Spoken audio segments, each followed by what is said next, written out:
What if the reason we feel exhausted, overstimulated, and constantly behind isn't because we're broken, but because we're out of sync?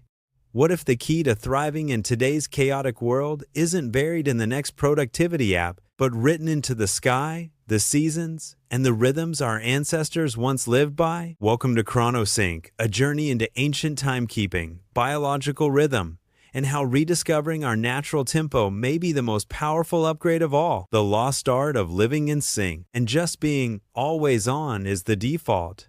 Screens glow late into the night. Notifications fracture attention. Rest becomes something we schedule if we remember. Burnout is no longer an exception, it's a lifestyle.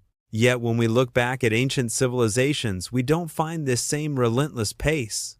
Life moved with the sun. Work followed the seasons. Rest was woven into survival. Their secret wasn't technology. It was alignment. Cosmic clocks when civilization followed the sky. The ancient Egyptians didn't just build pyramids. They built time into stone. Their entire society aligned with the Nile's flooding cycle, solar movements, and seasonal predictability. Agriculture, labor, festivals, everything followed nature's clock. Far across the ocean, the Maya understood time not as a straight line but as cycles within cycles. Planting, harvesting, ceremonies, and communal rest were synchronized with celestial patterns. Time wasn't chased.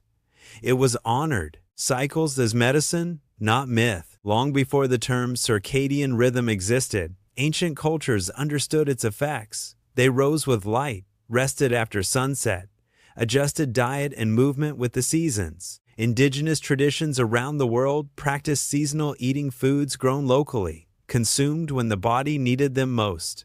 Energy rose and fell naturally. Immunity followed rhythm. Stress was released through alignment, not force. The body was treated as an almanac, not a machine. The cost of fighting time. Modern life encourages us to override our signals, ignore fatigue, eat against seasons, sleep against light. The result? Disconnection. When internal rhythms clash with external demands, focus fades, recovery slows, and creativity dries up. Chronosync asks a radical question. What if productivity isn't about doing more, but about doing things at the right time? Ancient wisdom, modern translation. Chronosync isn't about abandoning modern life. It's about integrating rhythm into it. Simple, ancestral-inspired shifts. Morning light exposure to anchor the day. Intentional rest windows instead of endless push. Movement that follows energy, not schedules. Awareness of seasonal transitions. Small changes timed wisely create lasting momentum. Lunar light. Human creativity. Across cultures, the moon was used as a guide.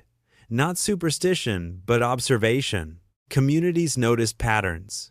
Creativity surging at certain times. Reflection deepening during darkness. Rest syncing naturally with light. Today, artificial light has flattened these cues. Chronosync invites awareness, not control, noticing how light and darkness influence focus, rest, and imagination. Biosync energy in a digital age. This is not a return to the past, it's a fusion. Ancient rhythm times modern awareness. Technology becomes a tool, not a tyrant. Schedules adapt to biology. Energy becomes renewable again. When life flows with time instead of against it, thriving feels natural, not forced. Reclaiming your rhythm. Chronosync isn't a system. It's a relationship with time, with light, with yourself. For 1 week, imagine tracking energy instead of hours, noticing patterns instead of pushing through them, treating rest as strategy, not weakness. The ancients listened to time. The future belongs to those who do again. You don't need more hours in the day. You need to live in the right ones.